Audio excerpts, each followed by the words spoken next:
Sa unang araw ko bilang isang manugang, naglatag agad ng mga patakaran ang aking biyenan. Ang sabi niya, kakain lang daw ako kapag tapos ng kumain ang buong pamilya. Tumango lang ako ng may ngiti.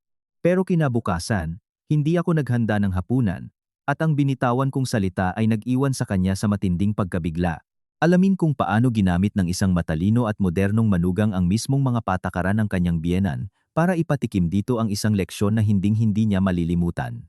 Ito ay isang laban ng isipan, kung saan ang pagsunod ay naging pinakamatinding sandata. Sa unang gabi ng aming kasal, habang hindi pa kumukupas ang init ng aming mga halik at yakap, malamig na inihagis ng aking biyenan, si Doña Isabel Reyes, sa ibabaw ng kama ang isang listahan ng mga absurdong patakaran ng pamilya. Ang asawang babae sa bahay na ito ay dapat alam ang kanyang lugar ang pinakamababa. Kapag inihain na ang mesa, dapat akong manatiling nakatayo at magmasid hanggang matapos kumain ang mga nakatatanda. Pagkatapos ay liligpitin ko ang lahat, at saka pa lamang ako papayagang ubusin kung anuman ang natira. Ang asawa kong si Pablo ay yumuko na lang na walang magawa, habang ang aking biyenan, na may mapagtagumpay ng ngiti, ay naghihintay sa aking mga unang luha ng kawalan ng pag-asa. Ngunit nagkamali sila, hindi ako umiyak. Agad akong pumayag ng may ngiti, at kinabukasan, buong pamilya Reyes ay natulala sa katatakutan. Kapag ang isang manugang na nagtatrabaho bilang Chief Financial Officer ay ginamit ang ganap na pagsunod bilang sandata sa ganting salakay, ang kapalit ay hindi lang ang kumakalam na sikmura, kundi ang pagguho ng isang buong imperyo ng makalumang awtoritaryanismo. Kakahupa pa lang ng mga alingawngaw ng kasalan, at sa lumang mansyon sa isang marangyang subdivision sa San Juan ay mayroon pa ring bahagyang amoy ng mamahaling pabango. Ako, si Elena, isang babaeng sanay sa lamig ng mga numero sa aking posisyon bilang CFO ng isang malaking kumpanya, ay opisyal nang tumawid sa tarangkahan ng bahay ng mga Reyes bilang asawa ni Pablo. Naging enggrande ang kasal. Walang tigil ang papuri ng mga bisita kay Pablo sa pagpili ng isang asawang maganda, matalino, at determinado. Gayunpaman, sa kaibuturan ko, alam kong ang buhay ng isang manugang sa isang tradisyonal at makalumang pamilyang Pilipino, kasama ang komplikadong mga protokol nito, ay hindi magiging madali. Ang aming silid-tulugan ay napakaganda ng pagkakadekorasyon. Mamahaling seda na kulay pula ang mga kubrekama, at may mga bordadong unan. Hinawakan ni Pablo ang aking kamay. Mababasa sa kanyang mga mata ang pagod mula sa mahabang araw kasama ang mga bisita, ngunit kumikinang pa rin ito sa lambing. Sinabi niyang simula ngayon, ito na ang aming pugad, na palagi niya akong poprotektahan at mamahalin. Ngunit halos hindi ko pa man naramdaman ang init ng kanyang mga kamay nang may malakas na katok sa pinto. Bumukas ang pinto at pumasok si Doña Isabel, ang aking biyenan. Suot pa rin niya ang kanyang eleganteng damit na pelus na kulay ube, ang mismong suot niya sa seremonya na may perpektong make-up, ngunit hindi maitago ng kanyang matatalas na mata ang isang kabagsikang halos umabot na sa paniniil. Sa kanyang mga kamay, wala siyang dalang regalo sa kasal o sobre na may pera, kundi isang luma at gastadong kuwaderno na may itim na leather na pabalat. Marahang umupo si Doña Isabel sa isang silyang yari sa kahoy sa tabi ng tukador at sinenyasan kaming umupo. Ang kanyang boses ay malalim at matatag. Bawat salita ay parang martilyong bumabagsak. Ngayon, opisyal na kayong mag-asawa. Ang pamilya Reyes ay matagal nang kilala sa mga tradisyon nito. Mayroon tayong malinaw na herarkiya. Elena, dumating ka sa bahay na ito bilang manugang. Kahit na pamilya na tayo ngayon, dapat mong malinaw na maunawaan ang mga patakaran. Sa kuwadernong ito nakasulat ang mga alituntuning dapat kabisaduhin ng lahat ng manugang sa aming angkan. Tumingin ako kay Pablo at nakita kong bahagya siyang yumuko na may masunuring ekspresyon. Bahagya akong ngumiti, pinapanatili ang isang saloobin ng sukdulang paggalang, at sumagot, "Opo, Mama, bago lang po ako rito, hindi pa po sanay. Kung may magawa po akong mali, itama niyo po ako para magampanan ko ang aking tungkulin bilang isang mabuting anak." Binuklat ni Doña Isabel ang mga naninilaw na pahina, nagsimulang magbasa sa isang walang emosyon ngunit awtoritatibong boses. Nandoon lahat, mula sa kung paano gumising at maglakad, hanggang sa kung paano maglinis ng sala, at ang tamang paraan ng pagbati sa pagpasok at paglabas ng bahay. Habang nakikinig ako, iniisip ko sa sarili ko na lahat iyon ay medyo normal para sa isang konserbatibong pamilya. Gayunpaman, nang dumating siya sa huling kabanata, tila nanigas ang hangin sa silid. Tinitigan ako ni Doña Isabel ng diretso sa mata, binibigyang diin ang bawat salita. At ang pinakamahalaga, ang pinakamahigpit na tuntunin ng ating angkan, tungkol sa araw-araw na pagkain at mga pagdiriwang, ikaw ang bagong manugang. Ang estado mo sa bahay na ito ang pinakamababa. Kaya naman, mahigpit na ipinagbabawal sa iyo na umupo sa hapagkainan habang kumakain ang mga nakatatanda. Maghihintay ka hanggang matapos kaming kumain ng asawa mo. Lilinisin mo ang buong mesa at saka ka palang papayagang kainin kung ano man ang matira. Ito ay isang paraan ng paglinang ng pasensya at paggalang ng mga nakababata sa mga nakatatanda. Napapitlag si Pablo at nauutal na sinabi, "Ma, anong siglo na ba tayo? Para saan pa ang mga patakarang ito?" Si Elena ay nagtatrabaho ng husto buong araw sa opisina. Pag-uwi niya at kailangan pang maghintay ng ganito, isa itong kahihiyan para sa kanya. Pinandilatan ni Doña Isabel ang kanyang anak. At ikaw, manahimik ka. Ito ang batas ng pamilya, hindi isang palengke para tumawad. Noong dumating ako sa bahay ng lola mo, dumanas din ako ng gutom at naghintay hanggang hating gabi para makakain ang buong pamilya. Sa paraang iyon lamang napanatili ko ang aking autoridad at naunawaan kung nasaan ang aking lugar. Elena, anong masasabi mo? Tiningnan ko ang kuwaderno at pagkatapos ay ang nagwawaging mukha ng aking biyenan bilang isang CFO. Sanay akong lutasin ang pinakakomplikadong sitwasyon sa mga financial report at agad kong naunawaan. Ito ay isang pagsubok sa kapangyarihan. Kung iiyak ako ngayon o magsisimulang magprotesta, magiging isa akong suwail na manugang at bibigyan ko siya ng dahilan para apihin ako sa loob ng maraming taon. Ngunit kung tatanggapin ko, magkakaroon ako ng sarili kong sandata, huminga ako ng malalim. Ang aking mukha ay nagpakita ng isang nakakagulat na katahimikan at bahagya akong yumuko. Opo, Mama. Ang iyong mga salita ay puno ng karunungan at katarungan. Nauunawaan ko na gusto ninyo ang pinakamabuli para sa akin, na nais ninyong linangin sa akin ang tunay na pasensya ng isang babaeng Pilipina. Sumusumpa akong susundin ang inyong batas pampamilya nang may ganap na kahigpitan.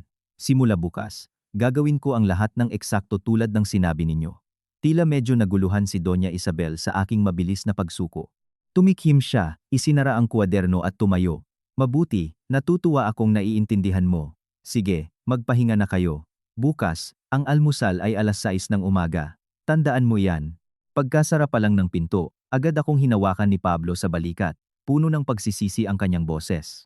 Elena, patawarin mo ako. Hindi ko inaasahan na gagawin ito ni Mama. Hayaan mong kausapin ko siya. Hindi ko hahayaang mapahiya ka ng ganito. Tinapik ko ng malambing ang kanyang kamay. Sa aking mga mata ay may kislap ng talino. Huwag kang mag-alala. May sarili akong plano. Ako ay isang accountant, di ba? Alam ko kung paano balansehin ang kita at gastos, at kung paano pagtugmain ang mga interes. Hayaan mong gawin ni Mama ang gusto niya. Makikita mo kung gaano magiging interesante ang patakarang ito. Sa unang gabi ng aking kasal, nakahiga ako sa mga bisig ni Pablo, ngunit ang isip ko ay nagbabalangkas na ng isang plano, kung saan gagamitin ko ang mismong mga tanikalang isinuot sa akin ng aking biyenan para hilahin siya sa isang sitwasyong hindi niya inaasahan. Ang pagsikat ng araw bukas ay magiging simula ng isang bagong landas, kung saan ang talas ng isip ng isang modernong babae ay babangga sa mga makalumang paniniwala sa pinakapinong paraan. Tumunog ang alarm clock ng eksaktong 5:30 ng umaga. Agad akong bumangon, ramdam ang malamig na hangin ng umaga sa Maynila na pumapasok sa siwang ng bintana. Gaya ng dati, maingat akong nagbihis ng isang eleganteng business suit at naglagay ng bahagyang ngunit perpektong make-up, sa halip na bumaba sa kusina at mag-ingay sa mga kaldero. Tulad ng inaasahan sa isang masunuring bagong manugang, tahimik akong umupo sa harap ng salamin, inaayos ang aking mga kilay, at naglalagay ng isang patak ng magaan na pabango. Alas 6 ng umaga, bumaba ako sa sala. Si Doña Isabel ay nakaupo na sa hapagkainan, malinaw na mababasa sa kanyang mukha ang pagkainip. Gising na rin si Pablo, na pilit na sinusubukang magtimpla ng matapang na tsaa. Nang makita ako, nagmamadali siyang tinawag ako. Elena, halika sa kusina. Maghanda ka ng almusal. Naghihintay si Mama. Tumikhim si Doña Isabel, tumingin sa orasan, at pagkatapos ay sa akin na may mapanuring tingin. Ang bagong manugang, ngayon lang bumaba. Halika na, pumunta ka sa kusina. Magsinangag ka o kahit anong mabilis, para makakain na kami. Tapos pumasok ka na sa trabaho mo. Nanatili ako sa huling baitang ng hagdan, ngumingiti ng magiliw, ngunit ang aking mga paa ay hindi gumalaw ni isang hakbang patungo sa kusina. Ikinrus ko ang aking mga braso sa aking dibdib. Ang boses ko ay malambing ngunit malinaw.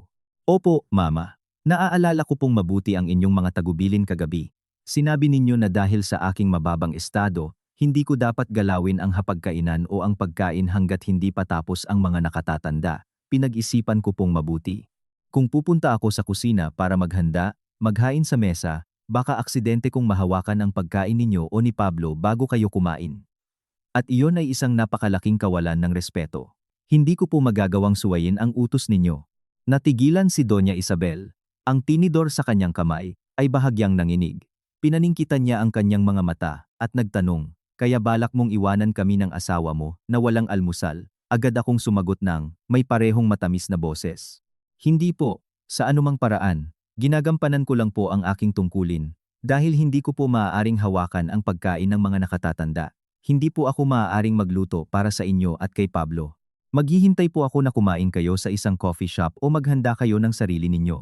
At kapag malinis na ang mesa at walang laman ang kusina, saka pa lang po ako maglalakas loob na pumasok at ihanda ang sarili kong pagkain.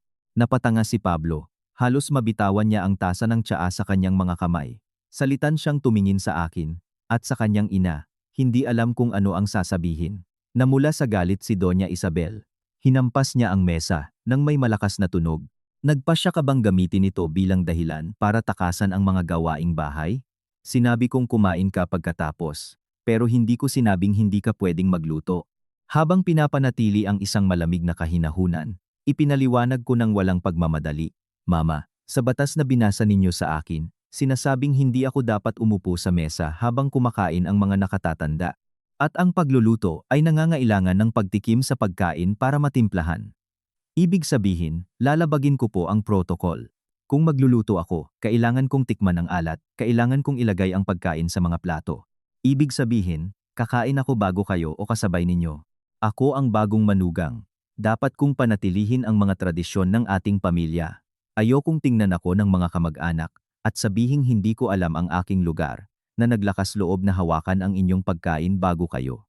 Pagkasabi nito, tumingin ako sa aking relo at natural na kinuha ang aking bag. Sige po, kailangan ko nang pumasok sa trabaho. Mama, Pablo, feel at home lang po kayo. Pagkatapos ninyong kumain, iwanan nyo na lang ang mga plato. Babalik ako mamayang gabi, liligpitin ko ang lahat at kakainin ang aking bahagi. Sa inyong pahintulot, umalis ako, iniwan si Doña Isabel sa isang estado ng ganap na pagkabigla. Narinig ko ang kanyang mabigat na paghinga sa aking likuran at ang tawag ni Pablo, ngunit hindi ako lumingon. Paglabas ko ng bahay, nakaramdam ako ng kakaibang ginhawa. Hindi ko gustong maging suwail, ngunit naunawaan ko na kung hindi ako magtatakda ng malinaw na mga hangganan mula sa simula, mahihila ako sa isang ipo-ipo ng walang katuturang pagsunod. Sa opisina, umorder ako ng masarap na almusal, isang bagong lutong croissant at isang mainit na cappuccino. Nakaupo sa aking malamig at naka-aircon na opisina, ninamnam ko ang pagkain ng walang pagmamadali. Isang bagay na lubhang kabaligtaran sa inaasahang pagsiksik sa isang sulok ng kusina, kumakain ng mga tira-tirang malamig na tinapay dahil sa kapritsyo ni Doña Isabel. Alam kong simula pa lang ito, ang isang babaeng tulad niya, na nabuhay sa buong buhay niya sa ilusyon ng kanyang sariling kapangyarihan at paggalang, ay hindi basta-basta susuko, ngunit may isang bagay siyang nakalimutan. Siya ang nagtakda ng mga patakaran, at ako ay isang taong sumusunod lamang dito sa pinakaliteral na paraan. Sa accounting, ang isang maling numero ay nagdudulot ng disbalanse sa buong balance sheet, at sa buhay ng pamilyang ito, hindi ako papayag na magkaroon ng kahit isang pagkakamali sa pagsunod sa hangal na batas na iyon. Sa ikalawang araw pagkatapos ng kasal, isang nakakabahalang katahimikan ang bumalot sa mansyon sa San Juan. Karaniwan sa mga tradisyonal na pamilya, sa oras na iyon ay dapat maririnig ang kalansing ng mga kubyertos, ang bulong ng tubig, at ang masarap na amoy ng ginisang bawang. Ngunit ngayon, ang kusina ng mga Reyes ay malamig at walang laman. Nagising ako sa aking karaniwang oras. Walang pagmamadali kong ginawa ang aking morning skincare routine. Tumingin ako sa salamin. Ang aking mukha ay nagliliwanag, walang bahid ng pag-aalala. Pagbaba ko, nakita ko si Doña Isabel. Nakaupo siya sa sofa hawak ang isang dyaryo, ngunit ang kanyang tingin ay nakatutok sa kusina. Si Pablo ay nasa tabi niya na may nag-aalalang mukha, palaging tumitingin sa hagdanan. Nang makita ako, hindi napigilan ni Doña Isabel ang kanyang inis at sinabi ng may panunuya, "Aba, Elena, ngayon din ba ay balak mong iwanang gutom ang pamilya? Kahapon, nagbingi-bingihan ako. Inisip kong pagod ka sa kasal, pero ngayon, itutuloy mo pa rin ba ang komedyang ito tungkol sa iyong mababang estado at sa kabanalan ng mga pinggan?" Lumapit ako nang walang kaimik-imik at yumuko sa pinakamagalang na paraan. Opo, Mama, naipaliwanag ko na po sa inyo lahat kahapon. Hindi po ako nagkokomedya, kundi mahigpit kong tinutupad ang aking tungkulin bilang anak. Kagabi, hindi po ako nakatulog. Binabasa ko pong muli ang batas pampamilya na ibinigay ninyo. Sa pahina 12, malinaw na sinasabing dapat pangalagaan ng manugang ang kadalisayan ng pagkain ng mga nakatatanda. Iniisip ko po na bagong gising, hindi pa naliligo at na maglilinis, wala po akong karapatang maghanda ng pagkain para sa inyo. Kung hahawakan ko ang mga kaldero at kawali, madudumihan ko ang inyong pagkain. Mababa po ang aking estado. Maghihintay po ako ng may pasensya na kumain kayo ni Pablo. At saka pa lang po ako papasok sa kusina para asikasuhin ang sarili ko. Itinapon ni Doña Isabel ang dyaryo sa mesa at biglang tumayo. Tama na ang kalokohang iyan. Kaya ang gusto mo, ako sa edad kong ito ang bababa sa kusina at maghahanda ng pagkain para sa'yo para makakain ka pagkatapos. Mahinahon akong sumagot sa isang boses na kasing neutral ng pagbabasa ng isang financial report. Hindi po, sa anumang paraan, hindi ko po kayo pinipilit na magluto para sa akin. Kayo po ni Pablo ay maaaring maghanda ng pagkain para sa inyong sarili, o utusan niyo po si Pablo na bumaba sa karinderya sa kanto. At ako, tulad ng sinabi ko, kakain pagkatapos, at dahil kakain ako, pagkatapos, hindi ko kailangang mag-alala ang sino man para sa akin. Makakahanap po ako ng solusyon. Tumayo si Pablo, hinawakan ang aking kamay at nagsusumamong sinabi, Elena, tama na. Matanda na si Mama. Hindi ka ba pwedeng magbigay ng kaunti? Paghahanda lang ng almusal, hindi naman big deal. Tinitigan ko siya ng diretso sa mata na may matatag na tingin. Pablo, hinihiling mo sa akin na magbigay daan kay Mama, pero sinusunod ko na nga siya. Si Mama ang nagtakda ng tuntunin na kumain pagkatapos. Kung magluluto ako ngayon, kailangan kong tikman ang pagkain para sa timpla. Ibig sabihin, kakain ako bago si Mama. Gusto mo bang maging isang manugang na walang respeto sa kanyang biyenan at naglakas loob na tikman ang pagkain bago pa man niya hawakan ang tinidor? Kailangan mong unawain ang nararamdaman ko. Ginagawa ko ang lahat para maging perpektong manugang, ayon sa inyong batas pampamilya. Nagalit si Doña Isabel ng husto na hindi na siya makapagsalita, namula ang kanyang mukha. Hindi pa siya nakaharap sa isang kalaban na gumagamit ng kanyang sariling mga sandata para magbigay ng mga banayad ngunit nakamamatay na mga suntok. Bumaling siya kay Pablo. Tama na. Huwag mo siyang kausapin. Tingnan natin kung hanggang kailan siya tatagal. Tara, pumunta tayo sa isang coffee shop sa kanto para kumain ng churros. Hindi ako naniniwalang mamamatay tayo sa gutom sa bahay na ito nang wala siya. Nagsuot ng sapatos si Doña Isabel nang may malakas na kalabog at hinila si Pablo palabas ng pinto. Naiwan ako sa sala. Pinapanood silang papalayo hanggang sa mawala sila sa likod ng mabigat na bakal na pinto at ngumiti ako sa aking sarili. Pumasok ako sa kusina nang hindi hinahawakan kahit isang plato ng aking biyenan. Binuksan ko ang ref, kinuha ang isang karton ng oat milk na binili ko noong nakaraang araw at isinalin ito sa sarili kong baso na dinala ko mula sa bahay ng aking mga magulang. Umupo ako sa komportableng sofa, umiinom ng gatas at tinatapos ang isang librong hindi ko pa natatapos basahin. Napakasarap ng katahimikang iyon. Hindi ko kailangang malunod sa usok ng kusina. Hindi ko kailangang tiisin ang mga kritisismo ng aking biyenan, kung hindi pantay ang hiwa ng sibuyas o kung kulang sa alat ang sopas. Nasisiyahan ako sa kalayaan sa mismong hawla na nilikha ni Doña Isabel para sa akin. Naunawaan ko na sa digmaang ito, ang unang mapikon ang siyang talo. Galit na galit ngayon si Doña Isabel, ngunit sobra-sobra ang aking pasensya. Ipapakita ko sa kanya na ang respeto ay hindi itinatayo sa mga absurdong at ipinataw na mga tuntunin, kundi sa pag-uunawaan at pagkakapantay-pantay. Kung gusto niyang maging mababa ako, magiging napakababa ko na siya mismo ang hindi makakatagal sa aking kababaan. Nang gabing iyon, umuwi ako mula sa trabaho ng medyo huli kaysa sa karaniwan. Pagpasok ko pa lang sa pintuan, naramdaman ko ang isang mabigat at madilim na kapaligiran. Mula sa kusina, may umaalingasaw na amoy ng instant noodles. Tila matapos ang aking welga sa umaga, pinili ng aking biyenan at ng aking asawa ang pinakamabilis na paraan upang punan ang kanilang mga tiyan. Nakaupo si Doña Isabel sa mesa sa harap ng isang plato ng namamagang noodles sa sabaw na halos tuyo na. Pinukol niya ako ng masamang tingin. Nabasag ang kanyang boses sa galit. Aba, Elena, isa kang tunay na kampeon. Nawala buong araw, iniwan ng iyong biyenan sa bahay na nalulunod sa murang pagkaing ito. May natitira ka pa bang konsensya? Nasaan ang iyong moralidad bilang asawa, bilang manugang? Ibinaba ko ang aking bag. Dahan-dahang hinubad ang aking takong at lumapit sa mesa. Hindi ako nagpakita ng takot o pagsisisi. Sa halip, ang aking mukha ay nagpapahayag ng matinding pag-aalala. Naku, Mama, bakit po kayo kumakain itong kemikal na ito? Nasaan po si Pablo? Paano niya kayo nagawang iwan sa ganitong kalagayan? Akala ko po dinala niya kayo sa isang magandang restaurant o umorder ng masarap na pagkain para sa inyo. Hinampas ni Doña Isabel ang mesa. Huwag kang maglakas loob na isisi kay Pablo. Huli na siyang umuwi mula sa trabaho at pagod na pagod ako kaya ayoko nang lumabas. Ikaw ang manugang. Obligasyon mong maghanda ng hapunan. Ano yung sinasabi mo na hindi ka naglalakas loob na hawakan ang mga gamit ng mga nakatatanda? Isa lang iyong dahilan para sa iyong katamaran, para pagtawanan ng isang matandang babae, hindi ba? Dahan-dahan akong bumuntong hininga at umupo sa isang silya sa tapat niya, syempre, sa isang malinaw na itinakdang distansya mula sa kanyang mesa. Tinitigan ko siya ng diretsyo sa mata. Ibinaba ang aking boses, na ngayon ay puno ng sakit. Mama, paano niyo po nasasabi iyan? Napaka-injustice po. Hindi po ako tamad. Nagtatrabaho rin po ako ng husto buong araw sa kumpanya, ngunit palagi kong isinasa puso ang inyong mga turo. Ang mga nakababata ay hindi dapat hawakan ang mesa hanggat hindi pa tapos kumain ang mga nakatatanda. Kung pumasok po ako sa kusina para maghanda at maghain ng pagkain, at aksidenteng nahawakan ang inyong parte, nagkasala po ako ng kawalang galang.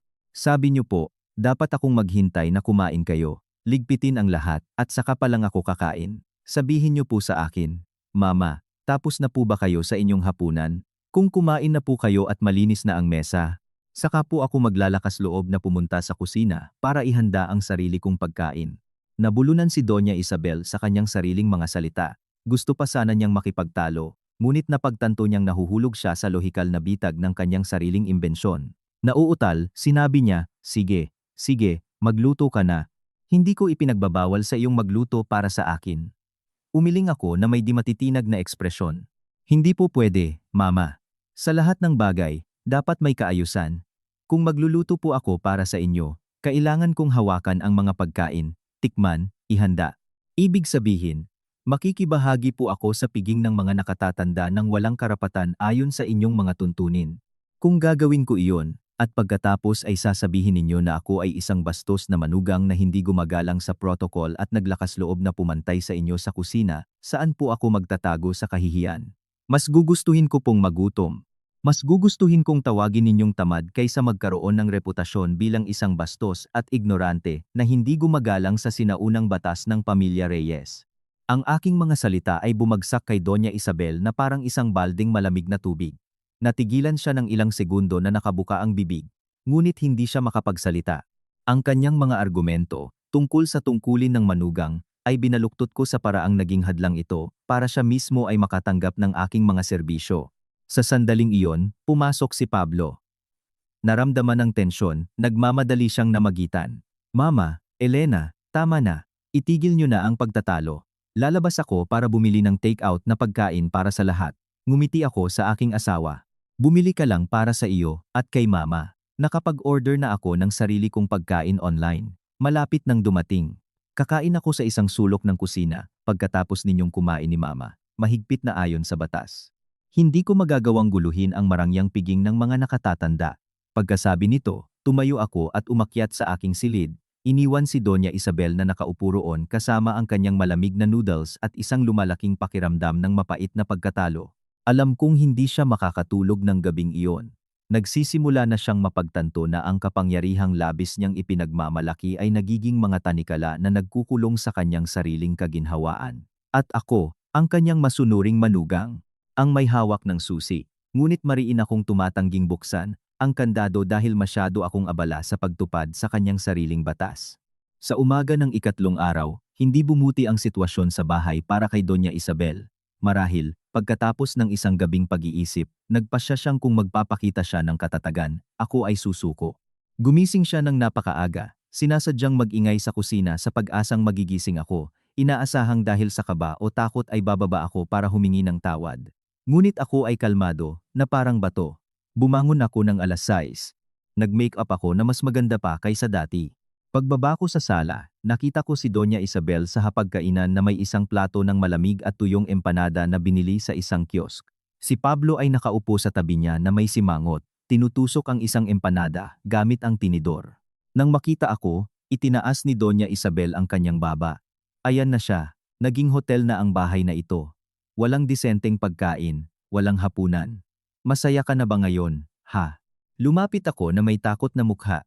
Diyos ko, Mama, bakit po kayo kumakain nitong mga empanada sa kalye? Pablo, bakit hindi ka bumangon ng maaga para ihanda si Mama ng toast?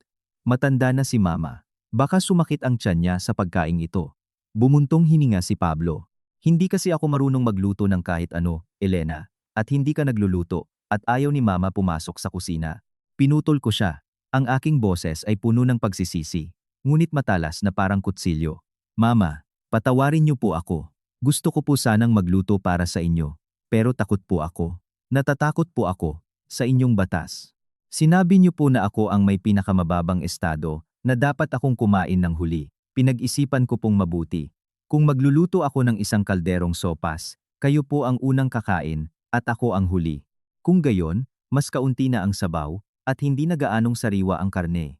Lalabas na kumakain ako ng mga tira mula sa inyong marangal na mesa o pinipilit ko kayong kumain mula sa parehong kaldero na kinakainan ko. Isa po iyong matinding kawalan ng respeto. Kaya nagpasya po ako na, para mapanatili ang inyong kadakilaan, hinding-hindi na ako magluluto sa parehong mga gamit na ginagamit ninyo. Hinampas ni Doña Isabel ang mesa. Tigilan mo na iyang sarkastikong tono mo. Gusto mo bang wasakin ang pamilyang ito sa iyong baluktot na lohika? Tiningnan ko siya at ang aking tingin ay naging ganap na tapat. Hindi po ako nagiging sarkastiko, nagsasalita po ako mula sa puso. Gusto ninyong malaman ko kung nasaan ang aking lugar. Alam ko na po. Ang lugar ko po ay hindi hawakan ng inyong mesa, kaya tutuparin ko iyon ng perpekto. Mula ngayon, ako na po ang bahala sa sarili kong pagkain at kayo ni Pablo, gawin nyo ang gusto nyo. Sa gayon, palagi kayong magkakaroon ng malinis at sagradong mesa at itong mababang estado na manugang ay hindi na kayo muling guguluhin. Sa sandaling iyon, tumunog ang doorbell. Binuksan ko ito. Isang delivery rider ang nag-abot sa akin ng isang bag na may pagkain na napakabango. Dinala ko ito at inilagay sa ibabaw ng kitchen counter. Siyempre, sa isang hiwalay na counter, malayo sa mesa ni Doña Isabel. Ang amoy ng mainit na steak na may bawang at isang bagong lutong baget ay pumuno sa buong silid. Tinabunan ang amoy ng malamig na empanada sa mesa ng aking biyenan. Tiningnan ni Doña Isabel ang aking bag, at pagkatapos ang kanyang mga empanada, namutla ang kanyang mukha sa galit, at marahil sa inggit. Napagtanto niyang habang sinusubukan niyang gamitin ang batas para pilitin akong kumain ng mga tira, ginagamit ko ito para kumain ng mas masarap kaysa sa kanya. Kalmado kong binuksan ang mga lalagyan, kumuha ng kutsilyo at tinidor, at nagsimulang kumain ng may gana. Nakatayo sa tabi ng counter. Hindi ko siya inanyayahan o si Pablo sa isang napakasimpleng dahilan. Hindi ako naglalakas loob na anyayahan ang aking ina at asawa na kumain ng pagkain ng isang taong may mababang estado. Natatakot akong paikliin ang buhay ni Mama.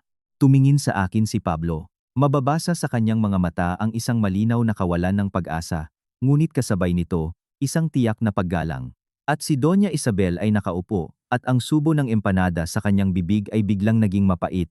Nagsimula siyang maunawaan na ang kanyang autoridad ay gumuho dahil mismo sa nakakatakot na pagsunod ng kanyang manugang. Sa labanang ito, hindi ako nagsabi ng kahit isang insulto, hindi ako gumawa ng kahit isang bastos na kilos, ginamit ko lang kung ano ang ipinataw niya sa akin, at alam kong ito ang unang aral na dapat niyang matutunan. Ang respeto ay dapat itayo sa pagmamahal, hindi sa mga sinaunang dogma. Mananatili akong masunurin hanggang sa maunawaan niyang, ang kanyang batas ay isang pader na naghihiwalay sa kanya sa isang tunay na masayang pamilya. Dahan-dahan po sa pagkain, Mama, sabi ko ng malakas, ninanamnam ang isang makatas na piraso ng karne. Hihintayin ko po kayong matapos at liligpitin ko ang inyong mga plato. Isa po akong mabuting manugang, huwag po kayong mag-alala. Hindi sumagot si Doña Isabel, tumayo siya, itinapon ang kalahating kinain na empanada, dumiretso sa kanyang silid at isinara ang pinto ng malakas. Nagkatinginan kami ni Pablo. Bahagya siyang umiling, at alam kong nanalo na naman ako sa isa pang round sa psychological war na ito. Matapos ang 3 araw ng tensyonadong komprontasyon, ang hangin sa mansyon sa San Juan ay naging mabigat na parang tingga. Si Pablo, na likas na isang mahinahong tao, medyo duwag pa nga dahil lumaki siya sa ilalim ng malaking anino ni Doña Isabel, ay naipit sa pagitan ng isang inang deboto sa autoritarianismo at isang matalinong asawang hindi handang tiisin ang mga kahihiyan. Nang gabing iyon, Habang nasa aming silid ako at nagre-repaso ng mga financial report, pumasok si Pablo na may gusot na mukha. Lumubog ang kanyang mga mata dahil sa kakulangan sa tulog. Umupo siya sa tabi ko, hinawakan ang aking kamay at bumuntong hininga ng malalim. Ang kanyang boses ay puno ng pagsusumamo. Elena, alam kong sumobra si Mama sa pagbibigay sa iyo ng batas na iyon sa gabi ng ating kasal. Pero tingnan mo, hindi na mukhang tahanan ang bahay natin. Matanda na si Mama. Matigas ang ulo niya. Ikaw ang manugang. Magbigay ka ng isang hakbang. Wala namang mawawala sa'yo. Isinantabi ko ang tumpok ng mga dokumento at humarap sa kanya para tingnan siya ng diretsyo sa mata. Sa aking galit, tanging malamig na kalinawan ang naroroon. Nagtanong ako, sinasabi mong magbigay daan ako. Paano eksakto? Sinaway ko ba si Mama sa kahit anong bagay? May nilabag ba akong kahit isang tuntunin sa kanyang batas? Nag-atubili si Pablo, kinukuskus ang kanyang mga kamay. Sinabi, well, formal na ginagawa mo ang sinabi niya, pero ginagawa mo ito sa isang masyadong radikal na paraan. Sinabi ni Mama na kumain ka pagkatapos, pero hindi niya sinabing hindi ka pwedeng magluto para sa lahat.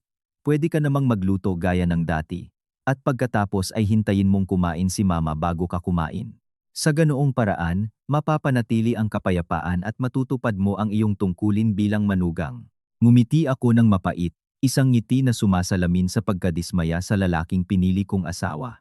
Pablo, masyadong simple ang iyong pangangatuwiran. Kung pupunta ako sa kusina para magluto, kailangan kong tikman ang mga pampalasa. Ilagay ang pagkain sa mga plato. Tapos sasabihin na naman ni Mama na isa akong walang hiyang manugang na naglakas loob na hawakan ang pagkain bago ang mga nakatatanda. Hindi mo ba naiintindihan? Hindi gusto ni Mama na magluto lang ako. Gusto niyang sumuko ako at tanggapin ang estado ng isang katulong sa bahay na ito. Ginagawa ko ng eksakto ang gusto niya para makita niya kung gaano kaabsurdo ang kanyang mga batas. Huwag mo akong hilinging magbigay daan, dahil wala akong ginawang masama para bawiin. Nawalan ng pasensya si Pablo. Tumayo siya at nagsimulang maglakad-lakad sa silid. Pero tingnan mo si Mama, kailangan niyang kumain ng instant soup at pagkain sa kalye. Sumasakit na ang tiyan niya. Isa kang CFO, pinamamahalaan mo ang daan-daang tao. Bakit sa bahay hindi ka pwedeng maging mas diplomatiko para mapanatili ang harmoniya? Nasa gitna ako ng dalawang apoy. Pagod na ako. Tumayo ako, lumapit sa kanya at inayos ang kwelyo ng kanyang damit. Nanatiling malambot ang aking boses, ngunit mas matatag kaysa bakal. Pagod ka dahil takot kang harapin ang katotohanan. At ang katotohanan ay ginagamit ng iyong ina ang mga barbarong bakas ng nakaraan para hiyain ang kanyang manugang. At gusto mong tanggapin ng iyong asawa ang mga kahihiyang iyon para sa iyong sariling kapayapaan. Pablo, mahal kita. Kaya ako pumunta sa bahay na ito. Ngunit hindi ako tinanggap bilang isang alipin ng mga ideya mula sa ika-18 na siglo. Mahigpit kong sinusunod ang mga patakaran ng iyong ina. Saan mo ako sinisisi? Kung naaawa ka kay Mama, bakit hindi ka mismo pumunta sa kusina at ihanda ang kanyang hapunan? O naniniwala ka rin bang ang kusina ay para sa mga babae at ang mga babaeng may mababang estado ay dapat tiisin ang kahihiyan? Walang masabi si Pablo. Tinitingnan niya ako na parang isang estranghero. Marahil hindi niya naisip na ang isang babaeng may ganoong kahinhinan at delikadong hitsura ay maaaring magtaglay ng ganoong katibay na lohika at di matitinag na determinasyon. Hindi niya ako masagot dahil bawat salita ko ay nakabatay sa mismong batas na isinulat ni Doña Isabel gamit ang kanyang sariling kamay. Walang magawang ibinaba niya ang kanyang mga braso at tahimik na lumabas ng silid. Nang makita ang kanyang nakayukong likod, nakaramdam ako ng kaunting awa para sa kanya, ngunit alam kong hindi ako maaaring manghina. Kung magbibigay daan ako ngayon, buong buhay akong maglalakad na nakayuko sa sarili kong bahay. Ang laban na ito ay hindi lamang para sa aking tiyan, kundi para sa dignidad ng tao at pagkakapantay-pantay ng babae sa pamilya. Kinagabihan, pagkatapos ng isang matinding araw sa kumpanya, nagpasya akong magpakasawa sa isang marangyang hapunan. Dumaan ako sa supermarket at bumili ng mga sariwang sugpo, mantikilya, bawang, at isang bote ng white wine. Pag-uwi ko sa bahay, nakita kong nakaupo sina Doña Isabel at Pablo sa mesa, kung saan mayroon lamang isang plato ng tuyong munggo at ilang murang pinainit na kroketas. Magalang akong bumati at marahang nagtungo sa kusina. Sa mahigpit na pagsunod sa batas, nanatili akong nakatayo. Sumandal ako sa ref, tahimik na pinapanood silang kumain. Si Doña Isabel, habang ngumunguya, ay pasulyap-sulyap sa akin, at pagkatapos, sa isang pakunwaring paraan, tinusok ang isang piraso ng kroketa at, habang naglalagutok ang kanyang dila, Sinabi, ito ang tunay na lutong bahay na kroketa, hindi tulad ng mga sosyal na pagkain na pampataba lang. Ngumiti ako at nanahimik. Hinintay kong ibaba ni na Pablo at Doña Isabel ang kanilang mga kubyertos at nagsimula akong kumilos. Hinintay kong tumayo si Doña Isabel mula sa mesa, pumunta sa sala at buksan ang telebisyon para manood ng kanyang telenovela. Saka lamang ako nagsimulang kumilos. Hindi ko ginamit ang karaniwang mga gamit, kundi inilabas ko ang aking sariling set ng mga kagamitan na binili ko para sa aking sarili. Ang amoy ng ginisang bawang sa mantikilya ay agad na kumalat sa buong apartment. Pumasok ito sa mga pinto ng sala at umakyat sa ikalawang palapag. Ang nakahahalina na amoy ng inihaw na sugpo ay nagpasigla sa dating madilim na kapaligiran ng apartment. Narinig kong humina ang volume ng telebisyon sa sala at sa halip ay narinig ang patuloy na pag-ubo ni Doña Isabel. Kalmado kong inayos ang makikinang na pulang sugpo sa isang plato. Hindi ako umupo sa pangunahing hapagkainan, kung saan kakatapos lang ng aking biyenan, kundi umupo ako sa kitchen bar. Ang matamis at siksik na laman ng sugpo, kasama ang mayamang mantikilya at amoy ng bawang. Ito ay isang tunay na kasiyahan. Hindi ito natiis ni Doña Isabel. Pumasok siya sa kusina, tumayo na nakapamaywang at tinitigan ako. Elena, anong klasing asal iyan? Bumibili ka ng napakamahal na pagkain at kinakain mo mag-isa. Hindi ka ba nahihiya? May matanda kang biyenan at asawa sa bahay at ni hindi ka man lang nag-alok ng isang piraso bilang kortesiya. Ibinaba ko ang tinidor. Pinunasan ko ang aking bibig ng isang serbyeta at tiningnan siya na may pinaka-inosenteng ekspresyon. Opo, Mama. Kayo po mismo ang nagturo sa akin. Ang mga nakababata ay hindi dapat hawakan ang pagkain ng mga nakatatanda at walang karapatang umupo sa iisang mesa. Ang pagkaing ito ay binili ko gamit ang aking pera. Ako po ay isang taong may mababang estado. Paano po ako maglalakas loob na alukin kayo, Mama, ng mga sugpo na ito? Kayo, mga nakatatanda, ay kumakain ng simpleng munggo. Ito ay perpektong tumutugma sa inyong marangal na konserbatibong diwa. Kung iaalok ko sa inyo ang napakatabang pagkaing ito, at tumaas ang inyong presyon o sumakit ang inyong tiyan, paano ko po malilinis ang aking sarili sa ganoong kasalanan? Ginagawa ko po ito para mapanatili ang pagpapasakop at protektahan ang inyong kalusugan. Natahimik si Doña Isabel. Nakatutok ang kanyang mga mata, sa mga sugpo na kalahati na lang. Sa totoo lang, mahilig siyang kumain ng masarap, ngunit ang kanyang pagmamataas at ang mga patakarang siya mismo ang nagtakda ang nagsara ng daan sa kasiyahan. Itinuro niya ako gamit ang nanginginig na daliri. Isa kang makasarili. Ginagastos mo ang pera ng anak ko para mabuhay sa luho ng mag-isa. Kalmado akong sumagot. Mama, ito po ang sahod ko bilang CFO. Mula nang dumating ako rito, hindi pa ako gumastos ng kahit isang sentimo ng pera ni Pablo. Bukod dito, dahil kumakain ako ng hiwalay ayon sa inyong mga tuntunin, dapat kong malinaw na ihiwalay ang pananalapi para hindi kayo mag-alala na kinakain ko ang budget ng pamilya. Kinakain ko ang sa akin, kinakain ninyo ang sa inyo. Ito ay ganap na makatarungan, hindi po ba Mama? Galit na tumalikod si Doña Isabel at umakyat sa hagdan. Ang kanyang mga hakbang ay malakas na umalingaw-ngaw sa kahoy na hagdanan. Tiningnan ko ang plato ng sugpo, at pagkatapos ay sa sala kung saan tahimik na nanatili si Pablo na nakayuko. Masarap ang pagkain, ngunit may bukol sa aking tiyan. Hindi ko naisip na hiwalay kaming kakain palagi, ngunit kung hindi magbabago si Doña Isabel, matagal akong magiging isang nag-iisang gourmet. Sa linggo ng umaga, habang nagsisimulang sumilip ang mga sinag ng araw sa mga dahon ng subdivision sa San Juan, nagpasya si Doña Isabel na maglunsad ng isang pangkalahatang opensiba. Ipinatawag niya kami ni Pablo sa sala.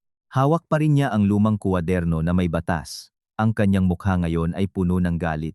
Ang kanyang maninipis na labi ay nakatikom sa isang tuwid na linya. Malakas niyang inihampas ang kuwaderno sa kahoy na mesa. Ang tuyong tunog ay umalingaw-ngaw sa tahimik na silid. Ipinatawag ko kayong dalawa para linawin ang mga bagay-bagay. Elena, isang linggo ka nang naninirahan sa bahay na ito bilang manugang, ngunit ang ginagawa mo ay lumampas na sa hangganan ng aking pasensya. Ginagamit mo ang batas pampamilya bilang dahilan para pagtawanan ang iyong biyenan at iwasan ang iyong mga responsibilidad. Tingnan mo, mula nang dumating ka, may apoy bang sumindi sa kusinang ito kahit minsan? Tinatrato mo ang bahay na ito na parang hotel. Umaalis ka, dumarating, nag-o-order ng mamahaling pagkain, binabaliwala ang iyong pamilya. Anong klaseng tao ka? Napanatili ko ang isang huwarang kahinahunan, nakaupo ng tuwid na may mga kamay sa aking mga tuhod. Mama, pinakinggan ko po kayo sa lahat ng oras, at sinunod ko ng eksakto ang itinuro ninyo sa gabi ng kasal. Sinabi ninyong kumain ako pagkatapos, at kumakain po ako pagkatapos.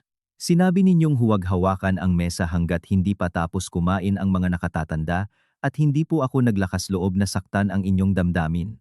Sinabi ninyong ako ang bagong manugang na may pinakamababang estado.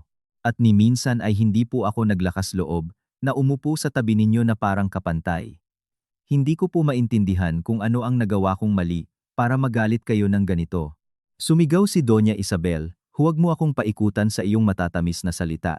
Ang ibig kong sabihin, dapat mo kaming ihanda ng hapunan, hintayin kumain, at pagkatapos ay kainin ang natira. Hindi na iwanan kaming mamatay sa gutom habang ikaw ay bumibili ng mga delikatesen para sa iyong sarili. Ikaw ang manugang. Una, dapat mong alagaan ang iyong biyenan at asawa, at pagkatapos ang iyong sarili. Bahagya akong bumuntong hininga na may ekspresyon ng matinding paghihirap. Mama, itinuro niyo po sa akin na hindi maaaring hawakan ng mga nakababata ang pagkain ng mga nakatatanda. Kung maghahanda po ako ng hapunan, kailangan ko itong tikman, na nangangahulugang kakain ako bago kayo. At kung ihanda ko ang pagkain at aksidenteng mahawakan ang inyong gamit, isa itong kasalanan ng kawalang galang. Pinag-isipan ko pong mabuti at ang tanging paraan para hindi labagin ang mga tuntunin at mapanatili ang inyong kabanalan ay ang bawat isa ay mag-asikaso sa sarili. Inutusan niyo po akong kumain ng hiwalay. Paano po ako maglalakas loob na kumain ng mga masasarap na pagkain kasama ninyo? Ginagawa ko po ito dahil labis ko kayong iginagalang. Iyon lang po, nawala ng kontrol si Doña Isabel. Tumayo siya at itinuro ako gamit ang kanyang daliri. Lumabas ka sa bahay na ito. Ngayon din, sa pamilya Reyes, walang lugar para sa isang miserableng manugang na gumagamit ng demagohiya para apihin ang kanyang biyenan. Takot na tumayo si Pablo para mamagitan. Mama, kumalma ka. Ginagawa lang ni Elena ang gusto mo. Bakit bigla mo siyang palalayasin? Pag-usapan natin. Tumayo ako nang hindi nagpapakita ng kahit kaunting takot o gulat. Kalmado kong tiningnan si Doña Isabel. Kung gusto niyo po akong umalis, aalis po ako ngayon din.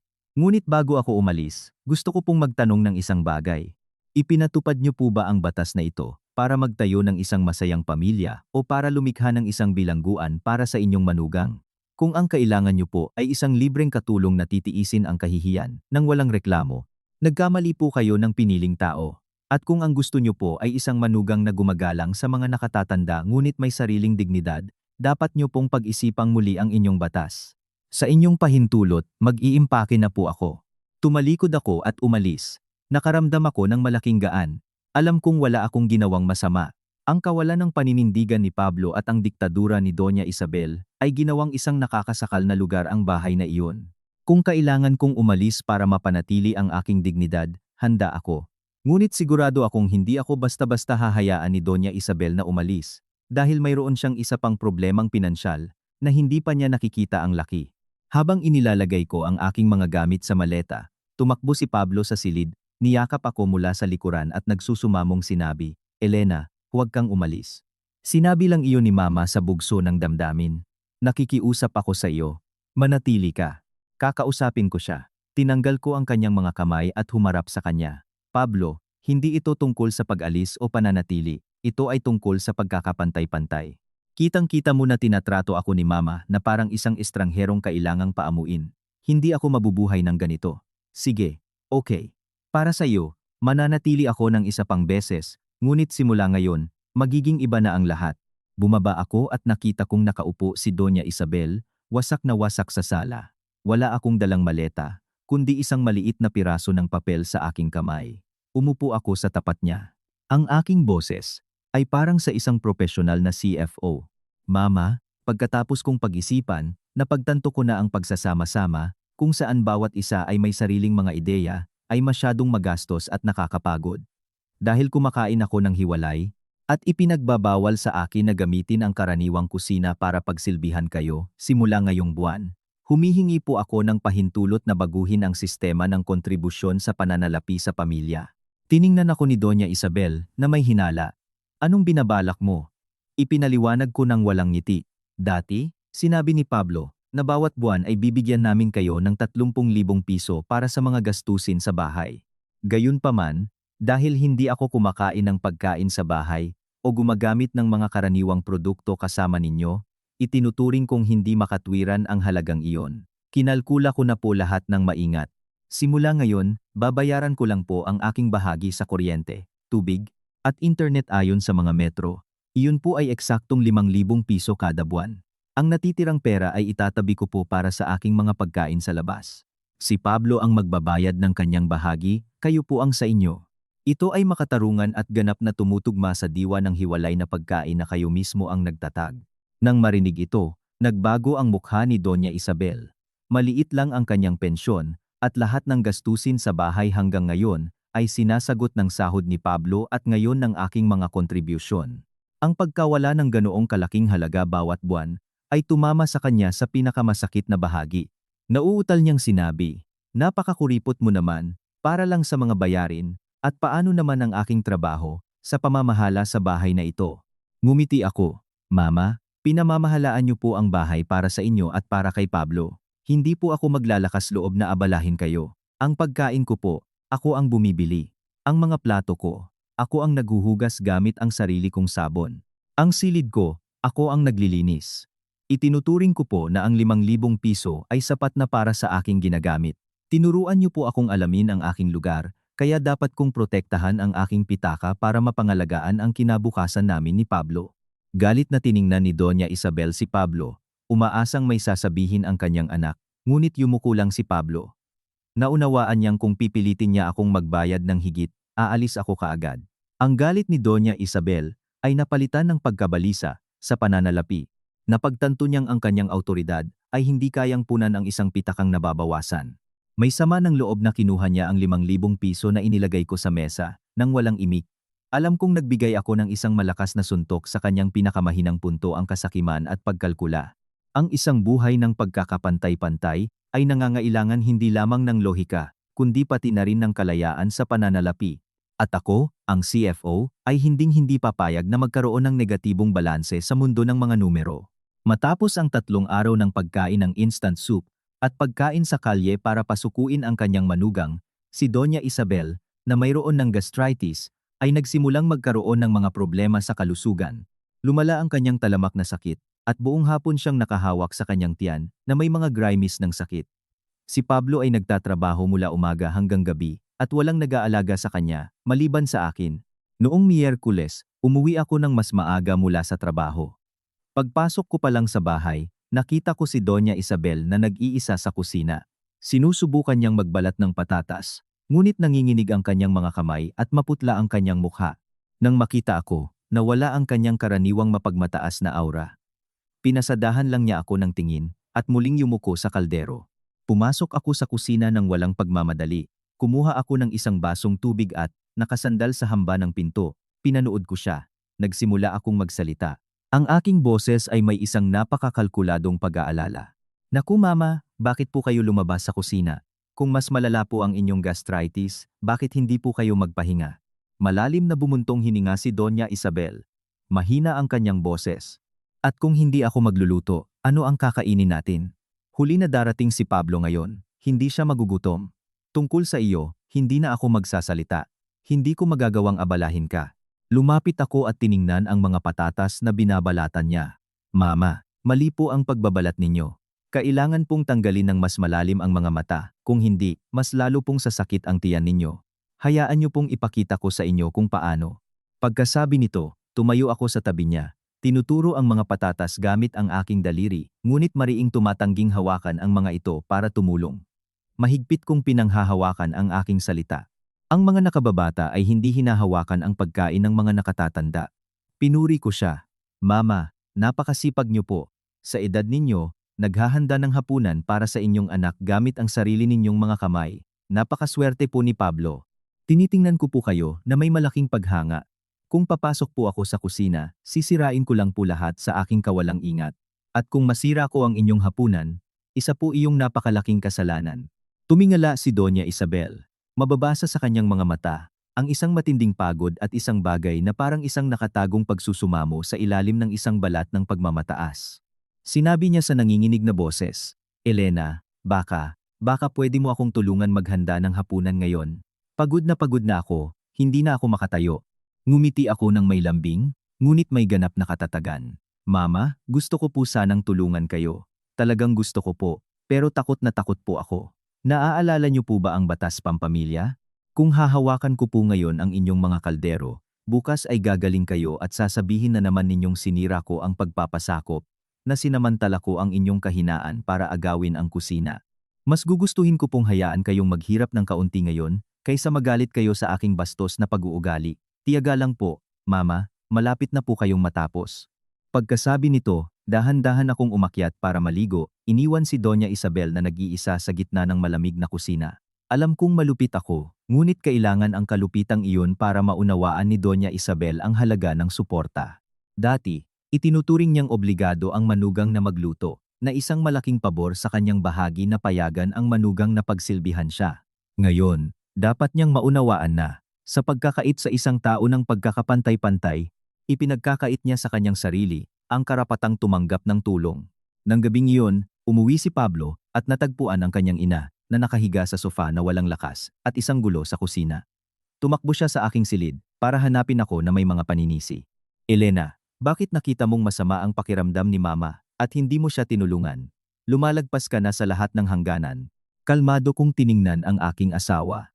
Buong hapon akong nasa tabi ni Mama. Pinapalakas ang kanyang loob at binibigyan ng mga payo. Ano ang tawag mo sa pagtulong? Ang hawakan ang pagkain ni Mama at mapagalitan sa paglabag sa batas. Mahigpit kong pinapanatili ang protokol ng inyong pamilya. Kung naaawa ka kay Mama, simula bukas, humingi ka ng paalam na umalis ng maaga sa trabaho at ipagluto mo siya. Huwag mong ipasa sa akin ang lahat ng responsibilidad kung ang sarili mong ina ang nagbawal sa akin na hawakan ang kanyang pagkain. Natahimik si Pablo. Napagtanto niyang sa pamilyang iyon, lahat ng mga tuntunin ay bumabalik laban sa mga lumikha nito. At ako pa rin ang pinakamasunuring manugang sa mundo, dahil tinutupad ko ang batas ng walang kahit isang pagkakamali. Matapos ang mahabang araw ng Cold War, biglang nagkaroon ng bagong simoy ng buhay sa mansyon sa San Juan. Ngunit hindi ito ang init ng pagkakaisa ng pamilya, kundi ang simula ng isang bagong intriga ni Doña Isabel.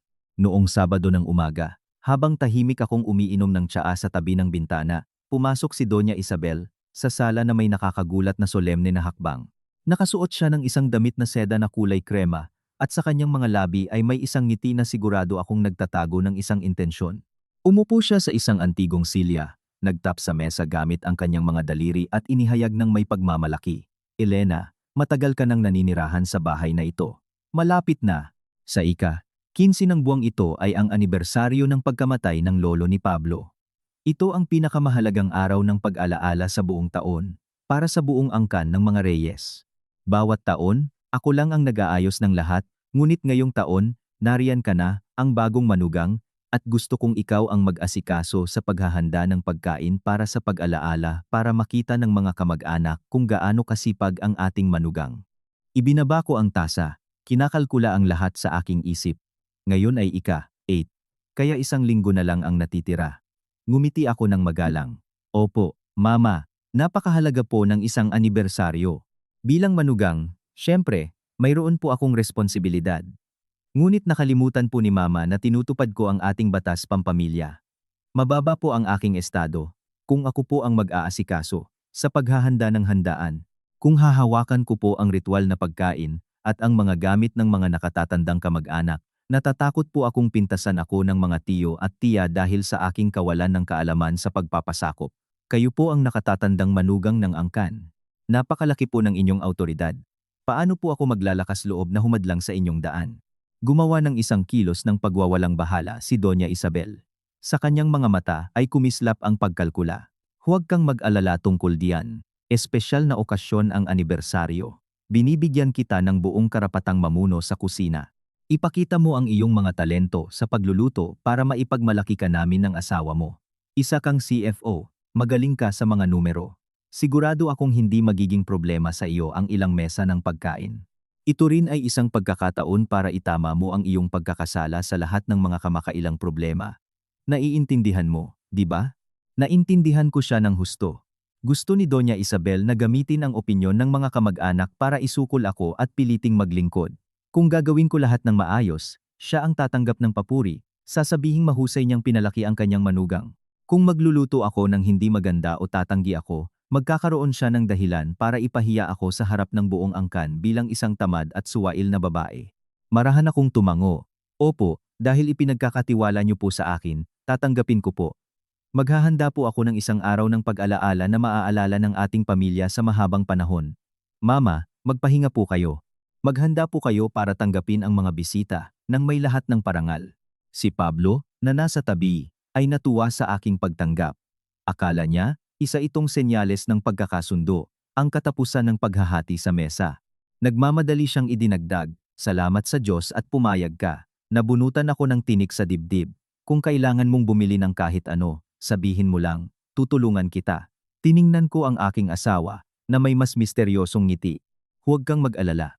Alam na alam ko, kung ano ang gagawin para maging karapat-dapat sa isang magalang na manugang, tulad ng gusto ni Mama. Sa sumunod na linggo, nagtrabaho ako gaya ng dati.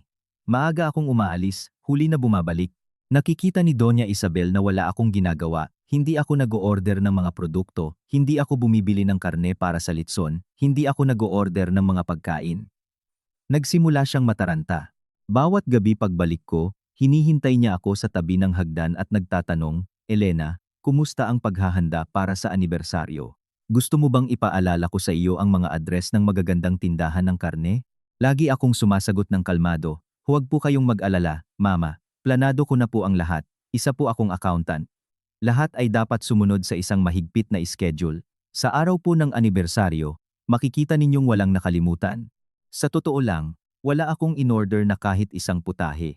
Wala akong biniling kahit 1 gramo ng karne o harina.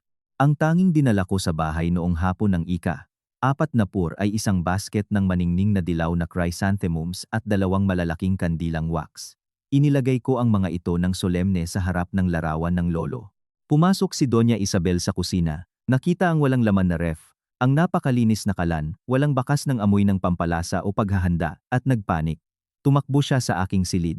Nabasag ang kanyang boses. Elena, bukas na ang anibersaryo. Bakit walang kahit 1 piraso ng karne o bigas sa bahay? Balak mo bang tumakbo sa palengke bukas ng umaga? Paano ka magkakaroon ng oras para ihanda ang mga mesa, para sa mga bisita? Tahimik akong nakaupo, nililinis ang aking mga kuko, at sumagot sa matamis na boses. Mama, sinabi ko na po sa inyo, na maghahanda ako ng isang napaka-espesyal na anibersaryo. Nakalimutan niyo po ba ang inyong sariling mga salita, na ako ang pinakabata, at hindi dapat hawakan ang pagkain ng mga nakatatanda? Kung nagsimula po akong magluto ngayong gabi, kumalat na po sana ang amoy ng pagkain sa buong bahay. Kailangan ko pong tikman lahat. Nagkasala po ako bago pa man magsimula ang anibersaryo. Naghanda po ako ng isang personal na sorpresa para sa inyo bukas ng umaga. Matulog po kayo ng maaga para tanggapin bukas si Tito Fernando at ang lahat ng ating mga kamag-anak sa inyong buong karangalan. Kalahati lang akong pinaniwalaan ni Doña Isabel, ngunit nang makita ang aking kumpiyansa, kumalma siya. Iniisip na malamang ay nag-order ako ng catering mula sa isang restaurant at bukas ay ihahatid lahat. Pumunta siya sa kanyang silid na may sama ng loob. Sinasabi sa huli, gawin mo ang gusto mo, pero kung bukas ay ipapahiya mo ako sa harap ng mga kamag-anak, hindi kita patatawarin. Pinanood ko siyang papalayo at tahimik na tumawa sa aking sarili. Ang sorpresang inihanda ko para sa kanya ay maaalala niya hanggang sa pagtanda niya. Sa larong ito, ang nagdidikta ng mga patakaran ang siyang nananalo at ipapakita ko kung gaano kahusay gagana ang kanyang mga patakaran sa praktika sa isang malaking pagtitipon ng pamilya. Maaga pa lang ng umaga ng ika-15, ang lumang mansyon sa San Juan ay napuno ng bulungan ng mga boses. Mga tiyo, tiya, pinsan, ay dumating mula sa iba't ibang panig ng lungsod. Nagsuot si Doña Isabel ng isang eleganteng damit na kulay lila, isang kuwintas na perlas, at tinanggap ang mga bisita na may maningning na mukha. Walang tigil siyang nagmamayabang. Oo, ngayong taon ay may bago kaming manugang. Napakasipag, sinabi niyang siya na ang mag-aayos ng lahat para makapagpahinga ako. Umupo kayo, uminom ng tsaa, malapit nang maihain ang lahat.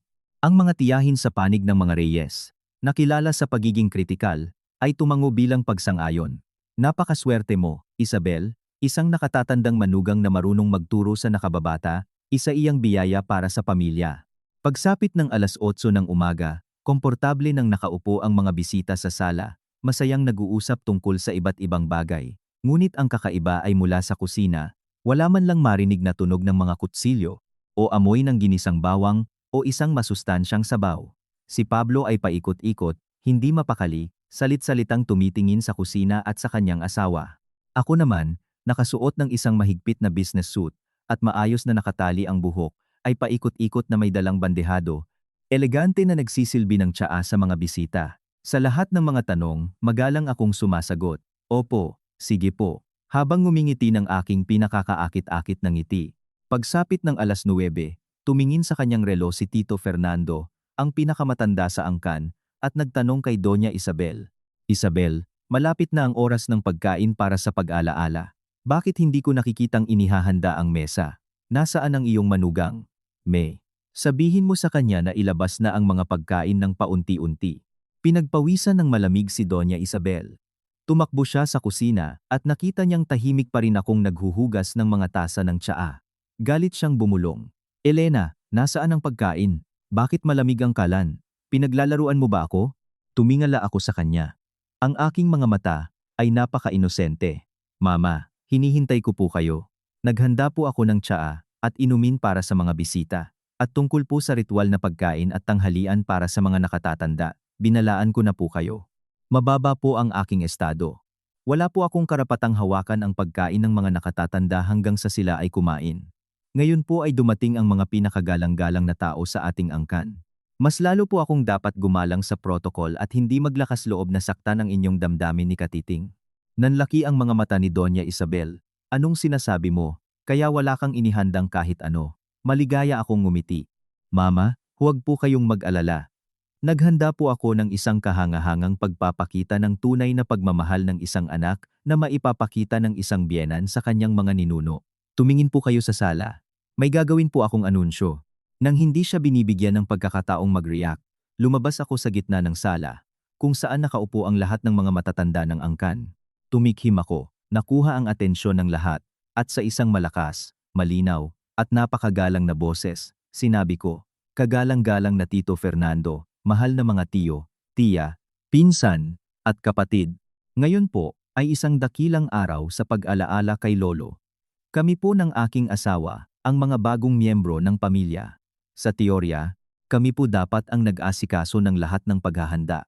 Gayunpaman, ang aking biyenan, si Doña Isabel, ay isang taong sagradong nagpapahalaga sa mga tradisyon at batas ng pamilya. Itinuturo po niya na ang bagong manugang ay may pinakamababang estado at hindi dapat maglakas loob na hawakan ang mesa o ang pagkain ng mga nakatatanda para mapanatili ang ritual na kadalisayan at dignidad ng ating angkan. Nagsimulang magbulungan ang mga tao. Kumunot ang noo ni Tito Fernando, tumingin kay Doña Isabel. Nagpatuloy ako. Dahil po sa malalim na paggalang sa mga turo ni Mama, at para ipahayag ang pinakamataas na antas ng pagpipitagan sa mga ninuno ng pamilya Reyes, nagpasya po ang aking biyenan na ngayon, siya mismo ang mamumuno sa kusina at maghahanda ng lahat ng mga pagkaing pang-alaala gamit ang kanyang sariling mga kamay. Sinabi po niya na tanging mga kamay ng isang nakatatanda at bihasang may bahay, na tulad niya ang sapat na dalisay para mag-alay ng pagkain sa mga ninuno. At ako, dahil po sa aking mababang posisyon, pinayagan lamang po ako ni Mama na manatili sa gilid, magsilbi ng tsaa, at asikasuhin kayo pagkatapos ninyong lahat kumain. Handa na po si Mama sa kusina. Pakiusap po, mahal na mga bisita, maghintay lang po ng kaunti para matikman ang kahusayan sa pagluluto ng pangunahing tagapangalaga ng tahanan ng pamilya Reyes. Nakatayo si Doña Isabel sa pintuan ng kusina. Wala nang natirang dugo sa kanyang mukha. Na-corner siya sa isang sitwasyong walang labasan. Kung itatanggi niya ngayon ang lahat, para na rin niyang sinampal ang kanyang sarili sa publiko dahil sa mismong batas na labis niyang ipinagmamalaki. Kung pipilitin niya akong magluto, gagamitin ko ulit ang argumento ng pagbabawal na hawakan ang pagkain ng mga nakatatanda at tatanggi ako sa harap ng lahat ng mga kamag-anak. Sinabi ni Tito Fernando sa malalim na boses. Isabel, masyado mong mahigpit na tinuturuan ang iyong manugang, pero sige, ang iyong kasipagan para sa pamilya ay kapuri-puri. Dahil nandito na tayo, pumunta ka na sa kusina at magluto ng mabilis para makahabol tayo. Huwag mo kaming paghintayin ng matagal, mga babae. Yung mga walang ginagawa, tulungan niyo si Isabel. Baka mahawakan pa ng manugang ang pagkain at masira ang inyong dakilang batas. Tila napako si Doña Isabel sa sahig. Ang mga kapitbahay na tiyahin, na hindi kailanman nagustuhan siya dahil sa kanyang pagyayabang at pamimintas, ay sinamantala ang pagkakataong makita siyang mahulog sa sarili niyang bitag at nagmadaling pumasok sa kusina. Oo naman, Si Isabel ang pinakamasipag sa buong San Juan. Halika na, magluto ka na. Kami na lang ang magbabalat ng patatas at maghihiwa ng mga gulay, pero ang pagtikim sa alat at paghahain, ikaw na ang gumawa para maging dalisay ang pagkain. Tulad ng itinuro mo kay Elena, nangangati sa galit si Doña Isabel at nalulunod sa sama ng loob. Tiningnan niya ako ng isang tingin na kayang pumunit ng kahit sino. Ngunit sa harap ng maraming awtoridad na kamag-anak, wala siyang magawa kundi magtiimbagang at pumasok sa kusina. Ang dating tahimik na kusina ay naging isang larangan ng digmaan. Si Doña Isabel, isang babaeng halos 70 taong gulang, na mula nang dumating ako sa bahay ay hindi gumalaw ng isang daliri para sa mabigat na trabaho, ngayon ay kailangang mag-asikaso mag-isa ng ilang putahe para sa 20 katao. Sa pagkataranta, inutusan niya si Pablo sa tindahan para bumili ng manok, karne, isda, at gulay. Si Pablo ay tumakbo ng paroot parito na parang baliw, basang-basa ng pawis ang kanyang mukha. Ako naman, ay nanatiling kalmado sa sala, nakikipag-usap ng magiliw sa mga tiyo. Paminsan-minsan, sumisilip ako sa kusina, tumatayo sa pintuan, nagmamasid, at sumisigaw, "Mama, wag po kayong maglagay ng maraming asin. Mataas po ang presyon ni Tito Fernando. Mama, ang manok para sa litson, hiwain niyo po ng mas pantay. Kung hindi, pangit po tingnan sa mesa." Pagtatawanan po tayo ng mga kamag-anak sa ating pagiging pabaya. Nagluto, nag-steam, at umiyak ng mga luha ng dugo si Doña Isabel sa kanyang kalooban. Ang kanyang mga luma at nanginginig na kamay ay humihigpit sa kutsilyo. Ang mga hiwa ng karne ay naging sobrang laki o sobrang liit. Ang amoy ng usok, sunog, at mantika ay bumalot sa kanyang eleganteng damit na lila. Gusto niya akong tawagin para tulungan siya. Ngunit sa tuwing bubuksan niya ang kanyang bibig, sasalubungin siya ng mga mapanuksong tingin ng mga tiyahin, na handang ipaalala sa kanya anumang oras ang mga patakaran ng pagkain pagkatapos.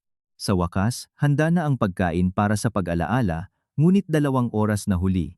Nang ilabas ang mga plato, ang mga kamag-anak, nang makita ang durog na dessert, ang hindi pantay na hiwa ng manok, at ang malamig na empanada, ay umiling lang sa pagkadismaya.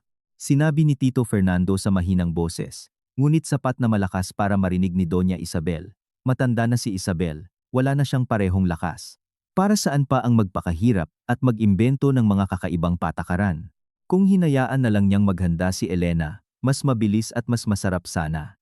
Pinarusahan niya ang kanyang sarili at inilagay tayo sa isang hindi komportableng sitwasyon sa harap ng pamilya. Nakaupo si Doña Isabel na nakayuko, hindi naglakas loob na tumingin sa sinuman. Pagkatapos ng opisyal na bahagi, lahat ay umupo sa mesa. Sa mahigpit na pagsunod sa batas, sumiksik ako sa isang sulok ng silid at hindi umupo. Nang anyayahan ako, mahinghin akong sumagot. "Hindi po, pakiusap, hindi po ako naglalakas loob." Itinuturo po ni Mama na ang bagong manugang ay may mababang estado. Dapat po siyang maghintay, na kumain ang mga nakatatanda, linisin ang mesa ng buo, at saka palang kumain. "Hayaan niyo po akong manatili rito, at pagsilbihan kayo." Agad na kumalat ang mga bulungan, sa lahat ng mesa. Nagsimulang magkomento ang mga tao kung gaano kalupit si Doña Isabel, nag-iimbento ng mga feudal na bakas para hiyain ang kanyang manugang, ngunit sa huli, siya mismo ang nagbayad. Ang kanyang awtoridad sa angkan, ang titulo ng huwarang nakatatandang manugang na labis niyang ipinagmamalaki, ay natunaw na parang usok pagkatapos ng isang pagkain para sa pag-alaala. Nakaupo si Doña Isabel sa puno ng mesa, ngunit hindi siya makakain. Nakikita niya akong ngumingiti sa mga bisita ng may kabaitan at kagalakan. Ito ang ngiti ng ganap na tagumpay.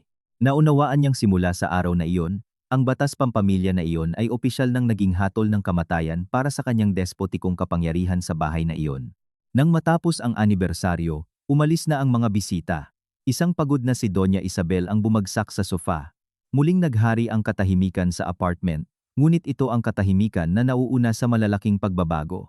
Lumapit ako sa kanya. Naglagay ng isang basong orange juice sa maliit na mesa at sinabi sa mahinang boses, "Magpahinga po kayo, Mama. Ako na po ang magliligpit ng mga plato at kakainin ko po ang natira. Eksakto tulad ng gusto ninyo." Hindi sumagot si Doña Isabel. Ipinikit lang niya ang kanyang mga mata, nang mahigpit at sa kanyang mga kulubot na pisngi ay gumulong ang mapapait na luha. Tapos na ang pinakamalaking labanan. At oras na para magtatag ng isang bagong kaayusan. Matapos ang araw na iyon ng bangungot, ang pangalan ni Doña Isabel ay naging paksa ng maiinit na tsismisan sa lahat ng sulok ng San Juan.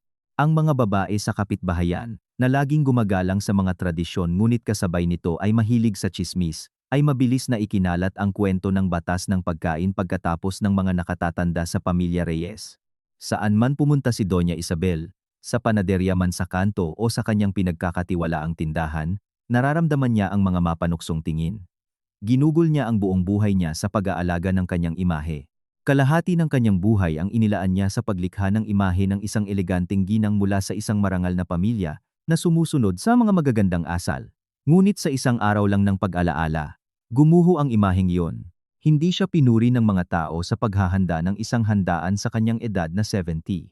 Pinagtawanan nila ang kanyang mga makalumang kahilingan, kung saan ang sarili niyang manugang ay tinalian ng kanyang mga kamay gamit ang sarili niyang mga patakaran. Noong Lunes ng hapon, lumabas si Doña Isabel para bumili ng gamot sa tiyan at nakasalubong si Doña Pilar, ang kanyang kapitbahay. Si Doña Pilar ay may isang manugang na tinatrato niyang parang reyna, kaya laging malamig ang relasyon ng dalawang magkapitbahay. Nagwawalis si Doña Pilar sa entrada at sumigaw ng may panunuya. Aba, tingnan niyo kung sino ang lumabas para mamili ngayon, ang mismong si Doña Isabel. At nasaan si Elenita? Bakit hinahayaan kang mapagod ng ganyan? O baka naman hinihintay ka pa niyang matapos kumain bago siya lumabas ng kanyang silid, ayon sa sikat mong batas. Namula si Doña Isabel na parang kamatis. Mahigpit niyang hinawakan ang kanyang leather na pitaka, sinusubukang magsalita ng kalmado. Nasa trabaho siya. Mayroon siyang mahahalagang bagay sa kumpanya, at itong mga maliliit na bagay ay kaya ko namang gawin. Huwag kang mag-alala para sa akin. Suminghal si Doña Pilar. Ang walis ay humahagibis sa semento. Ay, hindi ako nag-aalala. Naaawa lang ako sa iyo. Buong kapitbahayan ang nag-uusap kung gaano kahusay kang pumili ng manugang, isang tunay na CFO, isang matalinong babae. At kung paano kanya sinusunod. Napaka-perpekto. Sinabi mong kumain siya pagkatapos, at talagang nakatayo siyang naghihintay. Sinabi mong mababa ang kanyang klase, at hindi maaaring hawakan ang pagkain, at iniwan kanyang mag-isa sa kusina na naghihirap sa apat na mesa. Ay, anong laking kaligayahan mo, na nakapagturo ng ganyang klaseng manugang, na ang biyenan ay umiiyak sa kusina. Hindi malaman ni Doña Isabel kung ano ang isasagot. Binilisan niya ang kanyang lakad na parang tumatakas sa mga makamandag na salitang iyon. Ngunit pagdating sa botika, muli niyang narinig ang isang grupo ng mga may bahay na nagbubulungan. Isipin mo, sa panahong ito, pinipilit ang manugang na kumain ng mga tira. Ang mga Reyes, akala mo kung sinong mga intelektual, pero sa totoo lang, puro makalumang autoritaryanismo. Pero hindi tanga ang manugang. Ipinatikim niya sa matanda ang sarili nitong gamot at tinuruan ng leksyon habang buhay. Ang mga bulungan na iyon ay parang mga karayom na tumutusok sa pagpapahalaga sa sarili ni Doña Isabel. Naunawaan niyang ang autoridad na labis niyang ipinagmamalaki ay naging katatawanan na ng lahat. Pag-uwi niya sa bahay, isinara niya ang pinto ng malakas at mabigat na bumagsak sa walang laman na sala. Nang tingnan ang larawan ng lolo ni Pablo, nakaramdam siya ng isang alon ng kapaitan. Nagsumikap siya ng husto para mapanatili ang mga tradisyon ng pamilya. Bakit naging ganito kalungkot ang resulta? Samantala, tahimik akong nagtatrabaho sa opisina. Alam kong nasa panig ko ang opinyon ng publiko, ngunit hindi ako nakaramdam ng kagalakan. Ang layunin ko ay hindi hiyain ang aking biyenan, kundi sirain ang mga walang katuturang tanikala na sumasakal sa aking buhay at sa buhay ni Pablo. Naunawaan ko na kapag gumuho ang kanyang ilusyonaryong autoridad, kailangan niyang harapin ang katotohanan at tanggapin ang mga pagbabago. Ang katahimikan ng mga kapitbahay ay maaaring nakakatakot, ngunit ang paggising sa pamamagitan ng pagkatalo ay eksakto ang inaasahan ko mula sa kanya. Noong Miyerkules ng gabi, ang kapaligiran sa bahay ay mas mabigat kaysa karaniwan. Matapos ang isang tahimik na hapunan kung saan si Doña Isabel ay muling nagligpit ng mga kaawa-awang plato, dahil nanatili akong nakatayo sa isang tabi, ayon sa tuntunin ng pagkain ng huli, marahan niyang hinampas ang mesa. Magaspang ang kanyang boses. Pablo, Elena, pumunta kayo sa sala, kailangan nating mag-usap. Tiningnan ako ni Pablo na may pagod at balisang ekspresyon. Sa linggong iyon ng tensyon, pumayat siya ng husto. Umupo kami sa tapat ni Doña Isabel sa mga antigong silya. Ngayon, mukha siyang mas matanda ng ilang taon. Sa kanyang mga mata, wala na ang karaniwang matalas na kislap. Pinalitan ito ng pagod. Matagal siyang nanahimik at pagkatapos ay tumingin sa akin. Sa kanyang boses, wala ng autoridad, tanging kapaitan. Elena, nanalo ka.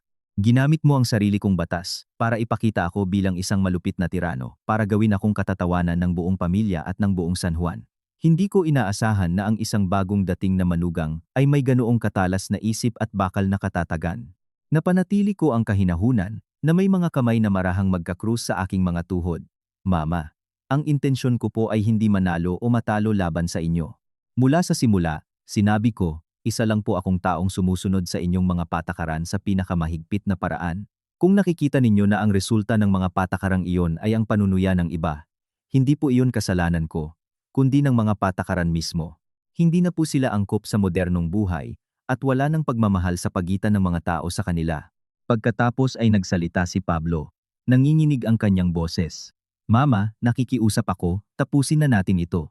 Nagtatrabaho ako buong araw, umuuwi ako at gusto ko ng isang maginhawang tahanan. At ngayon, natatakot akong tumawid sa pintuan. Pinipilit mo ang aking asawa na tiisin ang kahihiyan, ngunit sa huli, ikaw mismo ang nagdurusa at ako rin. Mahal ko kayong dalawa, ikaw at si Elena, pero kung magpapatuloy ito, hindi ko nakakayanin. Bumuntong hininga si Doña Isabel, tumingin sa kanyang anak, at pagkatapos ay sa akin. Ang kalungkutan at pagod pagkatapos ng araw ng anibersaryo, ay nagpayanig sa kanya. Napagtanto kong dumating na ang sandali, inilabas ko mula sa aking bag, ang isang maingat na inihanda at nakaprint na dokumento. Inilagay ko ito sa mesa, at itinulak papunta sa aking biyenan. Ano ito? Tanong ni Doña Isabel, pinaningkitan ang mga mata. Kalmado akong sumagot. Mama, isa po itong kasunduan para sa sibilisadong pagsasama. Binalangkas ko po ito batay sa mga karapatan at obligasyon ng lahat ng miyembro ng pamilya. Kung gusto po nating patuloy na manirahan sa ilalim ng iisang bubong ng walang puot, kailangan po natin ng mga bagong patakaran. Mga patakarang batay sa pagkakapantay-pantay at paggalang sa isa't isa, hindi sa walang kondisyong pagsunod. Kinuha ni Doña Isabel ang papel, bahagyang nanginginig ang kanyang mga kamay. Nagsimula siyang basahin ang mga puntong pinag-isipan ko buong gabi, tinitimbang ang bawat salita. Sumilip din si Pablo sa teksto at nakita ko kung paano nagsindi ng isang sinag ng pag-asa sa kanyang mga mata. Ang kasunduan ay hindi mahaba, ngunit maikli at mahigpit, sa estilo ng isang CFO. Dahan-dahang binasa ni Doña Isabel ang bawat punto. Ang katahimikan sa silid ay ganoon na lang na naririnig ang tiktak ng lumang orasan sa pader. Nagsimula akong magkomento nang makita kong huminto siya sa unang punto. Una, hinihiling ko po ang ganap na pag-aalis ng mga makalumang tradisyon, tulad ng pagkain, pagkatapos ng mga nakatatanda, o ang hiwalay na pagkain, ayon sa estado. Sa pamilyang ito, lahat po tayo ay pantay-pantay. Ang pagkain ay isang lugar ng pagsasama-sama. Kung sino ang unang dumating, siya ang magluluto. Kung sino ang huling dumating, tutulong magligpit. Uupo po tayo sa iisang mesa. Kakainin po natin ang parehong pagkain. Sa pagkain, walang mga Panginoon o alipin, tanging mga ugnayan ng pamilya. Kumunot ang noo ni Doña Isabel, ngunit hindi siya tumutol. Nagpatuloy ako. Pangalawa, ang pananalapi. Kami po ni Pablo ay mag-aambag ng patas at malinaw sa mga gastusin. Ang perang iyon ay ilalaan sa pagkain, mga bayarin, at pagbabayad sa isang kasambahay na darating para sa general cleaning. Kayo po, Mama, ay hindi na magpapakahirap. Ngunit hindi nyo rin po gagamitin ang perang iyon para kontrolin ang aming buhay. Pangatlo, ang mga gawaing bahay. Ang kusina at paglilinis ay hahatiin ng pantay. Sa mga araw ng linggo, huli po akong umuuwi, kaya ako ang maghuhugas ng mga plato at magliligpit pagkatapos ng hapunan. Si Pablo po ang bahala sa pamimili ng mga produkto sa umaga ayon sa inyong listahan. Sa mga katapusan ng linggo, ako po ang mamumuno sa kusina, at ihahanda ko ang inyong mga paboritong pagkain, at kayo po ang magiging tagapayo ko, ginagabayan ako ng inyong karanasan, hindi ng mga utos. Ang huling punto ang nagpatigil kay Doña Isabel ng mas matagal. Paggalang sa personal na espasyo. Hindi po papasok si Mama sa aming silid tulugan nang hindi kumakatok at walang pahintulot. Bilang kapalit, igagalang po namin ang inyong personal na espasyo. Lahat po ng mga reklamo tungkol sa pagsasama ay direktang sasabihin, nang may katapatan, nang hindi gumagamit ng autoritarianismo para pumilit. Tinitigan ko siya ng diretso sa mata. Ang aking boses ay matatag, ngunit kasabay nito ay puno ng pagpapatawad. Mama, kung pipirmahan niyo po ang kasunduang ito, nangangako po akong magiging pinakamagalang na manugang. Aalagaan ko po kayo sa sakit. At sama-sama po nating pararangalan ang angkan ng mga reyes sa ating mga tagumpay at kaligayahan. Ngunit kung hindi niyo po ito pipirmahan, pasensya na po, Mama. Pero aalis kami ni Pablo dito bukas na bukas din. Nakahanap na po ako ng isang magandang apartment malapit sa aking opisina. Kailangang pumili ni Pablo, manatili dito para kayo ang mag-isa, na magsilbi sa kanya o sumama sa kanyang asawa para bumuo ng isang malayang buhay. Mahigpit na hinawakan ni Pablo ang aking kamay. Tumingin sa kanyang ina na may nagsusumamong ekspresyon. Mama, pakiusap, hayaan mo kaming mamuhay bilang normal na mga anak. Huwag mo kaming piliting pumili. Nang makita ang determinasyon sa mga mata ng kanyang manugang at ang pagod at dismayadong mukha ng kanyang kaisa-isang anak, gumuho ang di matitinag na katatagan sa kaluluwa ni Doña Isabel. Bigla niyang naunawaan na kung patuloy siyang kakapit sa mga lumang patakarang iyon, mawawala sa kanya hindi lamang ang kanyang autoridad sa harap ng mga kapitbahay, kundi pati na rin ang kanyang anak, ang kanyang pagmamalaki, at ang kahulugan ng kanyang buhay. Nakalimutan niyang ang apoy na hindi binibigyan ng hangin ay maaaring mamatay o sunugin ang buong bahay. Pinilit siya ng aking talino na harapin ang mapait na katotohanang iyon. Sinabi niya sa mahina at nanginginig na boses. Lagi kong iniisip na ginagawa ko ito para sa kapakanan ng ating angkan, para matuto ka ng paggalang. Hindi ko inisip na pinapahirapan ko na pala kayo ng ganito. Kung pagtatawanan ako ng kapitbahayan, malalampasan ko iyon. Pero kung iiwanan ako ni Pablo, para saan pa ako mabubuhay? Kinuha ni Doña Isabel ang pluma mula sa mesa. Tiningnan ako sa huling pagkakataon, na parang sinusubukang tiyakin kung ang babaeng nasa harap niya ay tatratuhin siya ng maayos pagkatapos ng lahat ng nangyari. Marahan akong tumango. Ito ay isang kilos ng taos-pusong pangako. Inilagda ni Doña Isabel ang kanyang pirma sa ibabang sulok ng kasunduan. Bahagyang nanginginig ang kanyang sulat kamay, ngunit malinaw ito. Nang mailagda ang huling pirma, nakita kong bumuntong hininga si Pablo nang may ginhawa na parabang nabunutan ng 1 tonelada sa kanyang dibdib. Tumakbo siya para yakapin ang kanyang ina. Napuno ng luha ang kanyang mga mata. Salamat, Mama. Makikita mo, magiging mas masaya ang pamilya natin. Tumayo ako, lumapit at kinuha ang malayang kamay ni Doña Isabel. Sa unang pagkakataon, hinawakan ko siya mismo, nang walang anumang hadlang. Humiga na po kayo, Mama. Bukas, gigising po ako ng maaga at maghahanda ng lutong bahay na pancake na may cottage cheese at berries tulad ng gusto ninyo. Magsasabay-sabay po tayong mag-almusal bago ako pumasok sa trabaho. Hindi nagsalita si Doña Isabel, marahan lang niyang pinisil ang aking kamay. Ang kanyang pagsuko ay hindi isang pagkatalo sa isang kaaway, kundi isang pagsuko sa sentido komon at mga ugnayan ng pamilya. Ang lumang batas na iyon ay magiging isang malungkot na alaala na lamang sa isang gastadong kuwaderno na magbibigay daan sa mga patakarang batay sa pagmamahal at pag-unawa. Nang gabing iyon, ang San Juan ay nanatiling tahimik, ngunit sa bahay ng mga reyes, isang tunay na bagong kabanata ang nagsimula. Nang linggo ng umaga, ang ginintuang sikat ng araw ay bumaha sa mga lumang bubong ng Maynila. Sa kusina ng mga reyes, sa unang pagkakataon sa maraming taon, narinig ang masayang tawanan at lumutang ang nakahahalina na amoy ng bagong lutong pagkain. Wala ng mga kahon ng fast food o instant noodles. Maaga akong gumising para pumunta sa palengke at bumili ng pinakasariwang keso at pinakamatamis na prutas. Bumaba si Doña Isabel sa kusina na may simpleng damit pambahay at maayos na nakatali ang buhok. Hindi na siya nakaupo sa sofa na naghihintay na may ekspresyon ng isang warden. Lumapit siya sa lababo, nakita niyang abala ako sa masa at sinabi sa mahinang boses, "Hayaan mong ako na ang maghugas ng mga prutas. Bantayan mo ang masa para walang buo-buo." Ngumiti ako at iniabot sa kanya ang isang salaan. "Opo, Mama, tulungan niyo po ako at para sa mga pancake, ilalabas ko po yung cream at yung homemade jam para mas masarap po." Tumango si Doña Isabel. Ang kanyang mga kulubot na kamay ay bihasang pumipili ng mga prutas. Si Pablo, na pabalik mula sa newsstand na may dalang dyaryo, ay natigilan sa pintuan nang makita ang eksena at pagkatapos ay ngumiti ng napakalawak. "Wow, ngayon, mayroon tayong 2 kamanghamanghang kusinera sa kusina." Pakiramdam ko, kakain ako ng 3 serving. Pagsapit ng 8:00, inihain ang almusal sa malaking hapagkainan. Sa unang pagkakataon, magkakatabi ang 3 silya. Inanyayahan ko si Doña Isabel na umupo sa puno ng mesa. Pagkatapos ay umupo ako sa tabi ni Pablo.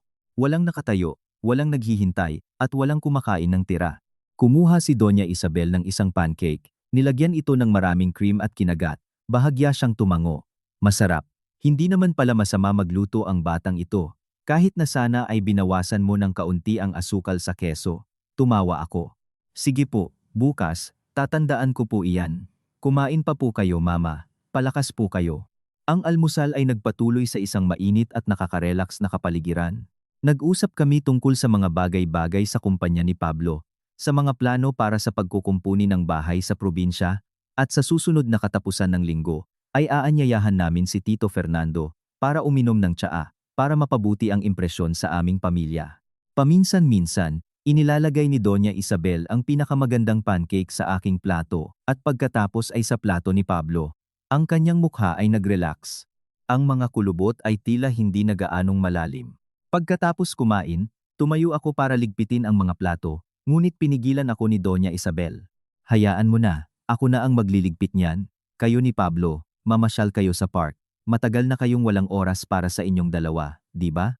Itong mga maliliit na bagay, kaya ko na ito. Tiningnan ko si Pablo, kinindatan niya ako ng may panunukso. Naghawak kamay kami at lumabas sa kalye, ramdam ang simoy ng papalapit na tagsibol sa Maynila. Alam kong naghihintay pa rin sa amin ang mga alitan at di pagkakasundo. Sa huli, walang perpektong tao, ngunit ngayon, mayroon na kaming isang matibay na pundasyon na susuportahan kami ang pagkakapantay-pantay at pagmamahal. Ang aking digmaan ay hindi nagtapos sa isang parusa, kundi sa isang lunas. Ginamit ko ang katwiran para ipagtanggol ang aking sarili, ngunit sa huli, ginamit ko ang puso para mapanatili ang pamilya. Ang mansyon sa San Juan ay hindi na isang hawla para sa mga makalumang bakas. Naging isang tunay at maginhawang tahanan ito, kung saan bawat isa ay natagpuan ang kanyang karapat-dapat na lugar sa ilalim ng liwanag ng sibilisasyon at sangkatauhan. Nasiyahan ako sa simula na ito. Marahil, ito na ang pinakamatagumpay na balanseng nagawa ko sa buong buhay ko, ang balanse sa pagitan ng personal na ego at kaligayahan ng pamilya.